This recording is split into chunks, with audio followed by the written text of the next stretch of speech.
la parole de Dieu. Que Dieu soit béni. Voilà, moi j'ai pas été élevé non plus dans un foyer chrétien. L'évangile, je ne connaissais pas du tout, mais alors pas du tout. Et puis, à l'âge de 15-16 ans, il y a mon père qui est rentré en prison. J'avais 16 ans, et puis dans mon petit cœur de jeune garçon, je me disais, c'est pas grave. Quand mon père il sortira de prison, je rattraperai bien tout le temps perdu avec lui, c'est pas bien grave. Voilà. Et au bout de quelques mois, on m'a appelé, on m'a dit, Steven, il faut que tu viennes à l'hôpital de Lille, là-bas ton père ça va pas. Et puis quand je suis arrivé là-bas, j'ai vu ma famille, et puis on m'a annoncé la mauvaise nouvelle. Parce que la vie elle est méchante, on m'a dit, voilà, Steven, ton père il a perdu la vie en prison. Alors, c'était pour moi une catastrophe, j'ai bien compris. C'était le ciel qui me tombait sur la tête, je ne connaissais pas Dieu. Il y avait ma petite famille qui était là, et puis elle a fait ce qu'elle avait à faire, très gentille, j'ai bien compris. Et puis moi, ma petite vie, auparavant, c'était ça, je n'allais pas travailler, parce qu'à 4 ans et demi, 5 ans, je m'avais fait écraser par une auto, et puis tout ce que je demandais à mon père, il me le donnait. Tout. Et puis du jour au lendemain, je me retrouve à Paris, là-bas, avec ma petite famille, et puis l'électricité était venue sur nous, ils nous avaient tout pris, tout ce qu'on avait. Et puis mes oncles, mes tantes, mes grands-parents nous avaient racheté un camion, un camping, et puis après, il fallait aller travailler. Et puis moi, ce qui me tuait, c'était qu'il fallait que j'aille travailler pour payer une tombe pour mon père. C'était une catastrophe, vous avez bien compris? Et puis ça a duré longtemps comme ça. Et j'ai fréquenté avec une chrétienne. Elle me parlait du Seigneur. Et moi, je me disais que c'est pas vrai, pas possible, qu'un Dieu qui est vivant, qui nous arrive ça, c'est impossible. Et puis j'ai vécu comme ça, je me suis marié. Et puis à 18 ans, j'ai assisté à une mission aux Réunions. Et puis je voyais de loin. Et puis il y avait du monde qui témoignait, qui expliquait leur misère, qui expliquait leur tracas, leur passé, puis qu'ils étaient bénis, puis qu'il y avait une porte de sortie. Moi, je ne la trouvais pas. Et puis ça a duré quelques temps comme ça, parce que mes parents m'avaient élevé que voilà, l'évangile c'était un mensonge, l'évangile c'était une façade, l'évangile c'était des bêtises, c'était des charlatans. Voilà ce qu'ils disaient. C'est pas vrai, mon fils. Alors moi j'avais été élevé comme ça, je croyais, vous avez bien compris. Mais face à la réalité, face à la présence de Dieu, face à tout ça, que faire? Et puis à l'âge de 20 ans, j'ai décidé d'accepter le Seigneur, et puis on s'est baptisé, moi et ma compagne. Et puis quand je me suis baptisé, il y avait un dépôt qui a été déposé dans mon cœur, et puis j'étais à Paris là-bas parler d'évangile à ma famille.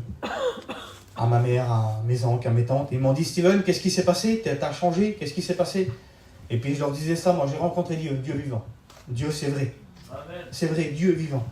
Et puis ils me prenaient pour un fou, ils me disaient, voilà, ils rigolaient un petit peu, et puis quelques temps après, c'est passé un fait dans ma vie où j'avais un copain, moi c'était mon meilleur ami, et puis il m'a appelé au téléphone, et puis à cause de, voilà, mon frère était marié avec sa sœur, et puis à cause de divorce, des paroles qui ont été dites, et j'ai été là-bas, moi, en Crary, pour m'expliquer avec lui, il y avait des paroles qui avaient été dites au téléphone, et puis, croyant faire le grand garçon, je me suis battu avec le petit garçon.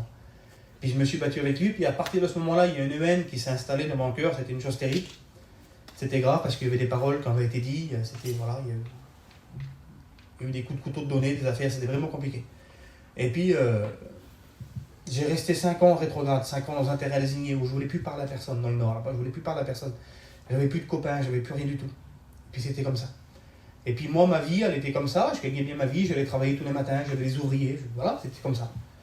Et puis, ma femme a continué d'aller à la Réunion, elle tant bien que mal, et puis je ne l'ai jamais tapé, je n'ai jamais fait quelque chose de mal. Mais je la rendais malheureuse parce que j'allais peu aux Réunions, et puis le peu d'affaires qu'on avait, je cassais tout, je m'étais tombé, j'étais devenu dépressif, je cassais tout. Des campings, des camions, j'en ai cassé plein, des voitures, j'en ai cassé plein. Et puis c'était comme ça. Et jusqu'au jour où, voilà, des fois je dormais le soir et je me réveillais, j'étais en sursaut, et puis je criais en secours, je rêvais, je me battais avec le petit garçon, puis je le tuais, là, puis elle disait, regarde le dégât que t'as fait. Je mangeais la petite, je la croquais comme ça. C'était une chose terrible. Et un jour, tellement où voilà, j'étais malheureux, triste dans mon cœur, j'avais Karine me chicaner avec elle. J'ai dit, va-t'en, pour la petite, va-t'en. Et puis, voilà, on pense que ça arrive que chez les autres. J'ai pris une plaquette de cachet, une piqûre d'insuline, et puis j'ai voulu me rendre. J'ai voulu me tuer. Puis elle m'a appelé mon oncle, elle m'a mis à l'hôpital. J'ai resté 2 jours. Puis les médecins sont venus me voir, j'ai passé devant les psychiatres, devant les affaires, devant tout ça. Je savais qu'il y avait une chose à faire, qu'il fallait demander pardon à Dieu, mais j'arrivais pas. J'arrivais pas à pardonner. J'étais pas un garçon qui buvait, j'étais pas un garçon qui me droguait, j'étais pas un garçon qui chouravait, j'étais pas tout ça, mais j'avais quelque chose dans mon cœur qui était invisible, qui s'appelle la haine. C'est pas dur la haine. Ça te détruit. Et puis j'ai resté longtemps comme ça, 5 ans. 5 ans, écoutez. Et au bout de 5 ans, j'ai dit à ma femme, j'écoute, on va partir en mission. Alors avec du monde que je ne connaissais pas, parce que j'avais plus d'amis. parce que je me chicanais avec tout le monde. Et puis je suis parti en mission. J'arrivais, je n'ai pas assisté à une seule réunion. Et puis à un moment, j'ai dit à elle, on s'en va. Allez, c'est bon, ça, on a fait 2 mois de mission. On retourne dans le terrain désigné là-bas, puis c'est fini. Il n'y a plus de mission, c'est terminé. Et puis j'ai remballé mon devant, j'ai remballé mes affaires, prêt à partir le lendemain matin. Mais Dieu avait décidé autrement. J'ai été dans un bar, regarder un match de ballon. Et puis quand je suis revenu chez moi, la réunion était terminée, il y avait quelques jeunes qui priaient en dessous du chapiteau. Et puis j'ai dit à elle, voilà, je vais faire un tour à la réunion. Et puis je me suis mis devant là-bas, à 10 mètres là-bas. Et puis je voyais les jeunes qui étaient bénis. Il n'y a rien eu de particulier, j'ai même pas entendu la parole de Dieu. Il n'y avait plus de réunion, c'était fini, j'ai même pas entendu un cantique, rien du tout. Et puis je regardais les jeunes qui priaient, puis j'ai parlé à Dieu dans mon cœur. Ça faisait 5 ans que je peux parler à Dieu. Et puis j'ai dit ça à Dieu.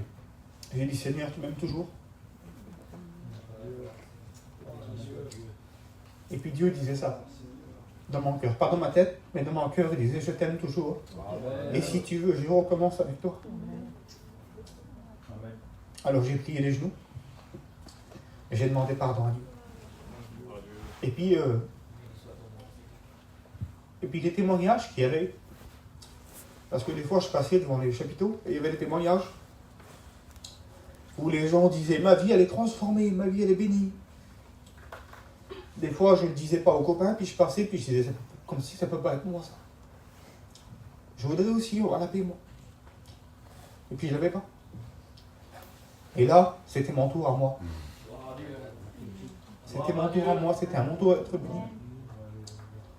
Et puis vous avez vu que, voilà, on n'a peur de personne. Vous avez vu, on fait 1m90, on fait 90 kg, on n'a peur de personne.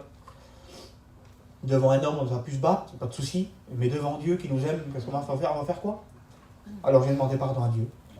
Et puis réellement, les témoignages qui disaient les autres, là, que leur cœur il se vidait, puis que la paix a rentré dans le cœur, c'était vrai que c'était moi.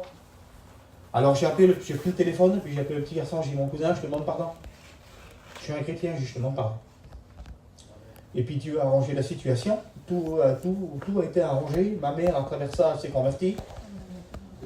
Il n'y a pas de chrétien là, nous, il y a juste ma mère et mon cousin, on est 3-4 chrétiens. Mais je sais que Dieu est bon et je sais que Dieu peut arranger les situations. Je ne sais pas ce que ta vie c'est, je ne sais pas, je ne suis pas un Christo, je ne vis pas dedans.